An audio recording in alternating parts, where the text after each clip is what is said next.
Meghan Markle being warned about returning to the UK says far more about the environment she would be walking into than it does about Meghan herself. And that is where this entire conversation truly begins. Because when you strip away the headlines, the commentary, and the so-called expert opinions, what remains is a family that has been navigating extraordinary pressure, real security concerns, and relentless public scrutiny while simply trying to live, parent, and protect one another. Prince Harry's long-running battle over security is not a vanity project. It is not about privilege or status. It is about safety, trauma, and responsibility. Harry is a man shaped by loss, by the very public death of his mother, and by decades of being told that his life and the lives of those closest to him are both symbolic and expendable. When Ravec reviews his request for taxpayer-funded police protection, this is not some abstract bureaucratic exercise. It is a matter that directly affects whether his wife and children can safely set foot in his home country. Harry has been crystal clear for years now. Security is the single reason Meghan and the children have not returned to the UK since 2022. Not spite, not drama, not ego, security. And that distinction matters. If this review finally results in Harry being granted the same level of protection he had as a working royal when he is in the UK, it changes everything. It opens the door for Archie and Lilibet to experience their father's homeland without unnecessary risk. It allows Harry to be a present father without constantly calculating worst-case scenarios. And yes, it potentially makes space for Meghan to return too, if and when she chooses. But then comes the warning. Meghan should think twice. Meghan should stay away. Meghan should give the UK a miss. Let us pause right there. What does it say about a country's media culture when a woman is advised to stay away, not because she has done something wrong, but because she might be verbally attacked for existing? What does it say when the solution offered is not accountability for hostility, but silence and absence from the person being targeted? Jenny Bond's words, while framed as pragmatic, reveal an uncomfortable truth. Meghan is not the problem. The environment is. The idea that Meghan would face more hostility than Harry is not an indictment of her character. It is an indictment of the misogyny, racism, and obsession that have followed her since the day her relationship with Harry became public. Meghan has been blamed for everything, from family estrangements to constitutional crises, often without evidence, often without fairness, and almost always without empathy. Harry, as Jenny Bond herself admits, still has a way of endearing himself to crowds. Why is that? Because the public narrative has allowed him to be human, wounded, complex.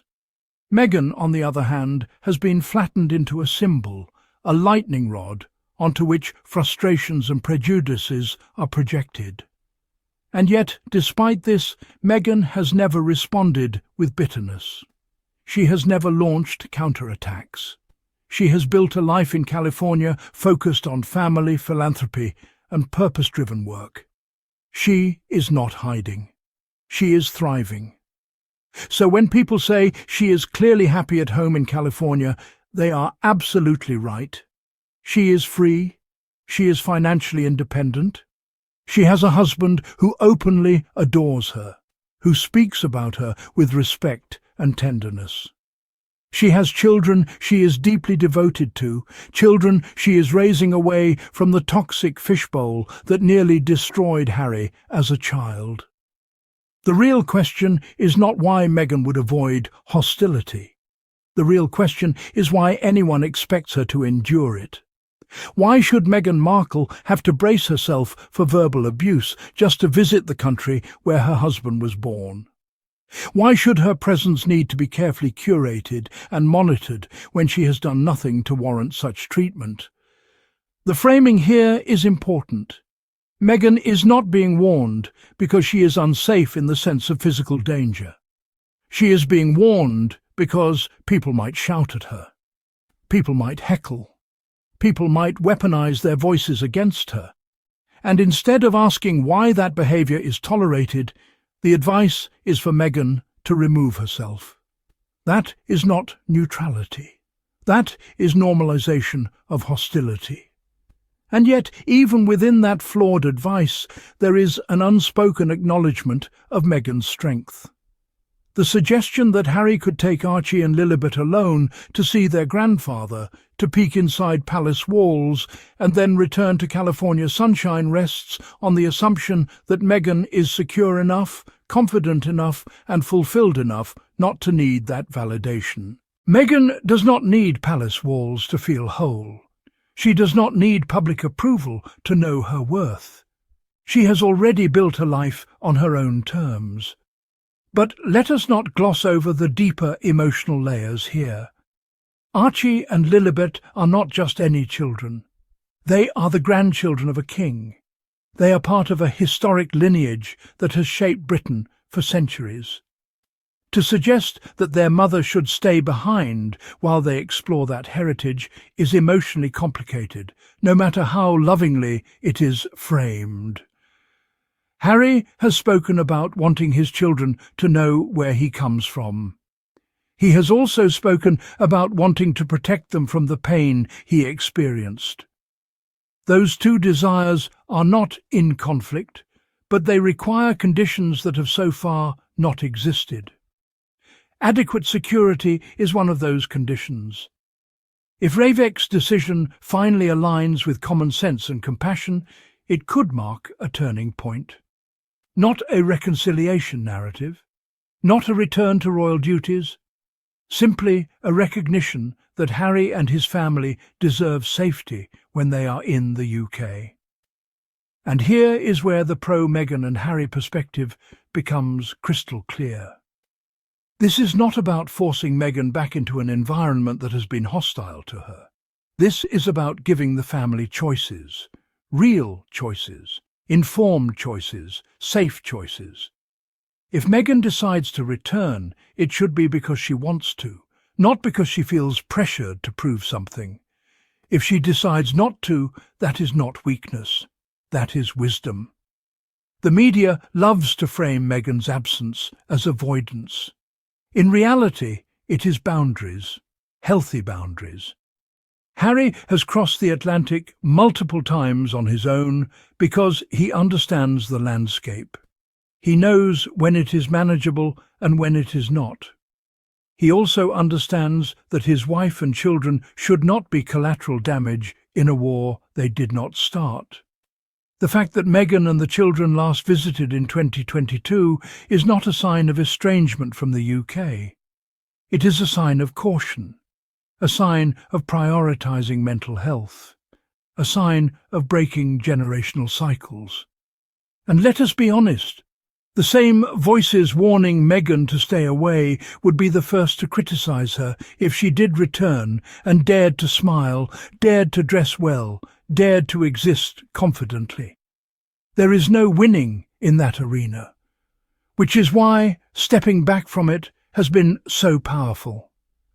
Meghan Markle has been accused of chasing attention, yet her actions consistently show the opposite. She has stepped away from the very spotlight people claim she craves. She has chosen privacy over spectacle. She has chosen peace over performance. Harry, too, has been painted as angry or bitter, when in reality he is doing the difficult work of redefining what it means to be a royal son and a modern father. His fight for security is not just for himself. It is for his children. It is for his wife. It is for the future he is trying to build. The suggestion that Harry can simply pop over with the kids to see Grandpa simplifies a situation that is emotionally complex. Relationships have been strained. Trust has been damaged. Healing, if it comes, will take time, space, and sincerity. Security alone does not fix that, but it makes the conversation possible. What is striking is how often Meghan is discussed as if she is an accessory to Harry's story, rather than a full human being, with her own experiences, her own pain, and her own agency. The warning for her to stay away ignores the fact that she has already endured more scrutiny and hostility than most people could imagine. And yet she is still standing, still building, still loving. If Meghan never returns to the UK, that will not be a loss for her. It will be a reflection on the culture that made her feel unwelcome. If she does return, it will be because conditions have improved enough to make it worthwhile, not because someone told her she should. Harry's potential security win is not a victory over anyone. It is a restoration of something that should never have been stripped away in the first place. The right to feel safe, the right to protect one's family. For the Sussex squaddies, and for anyone watching this story with clear eyes, the takeaway is simple.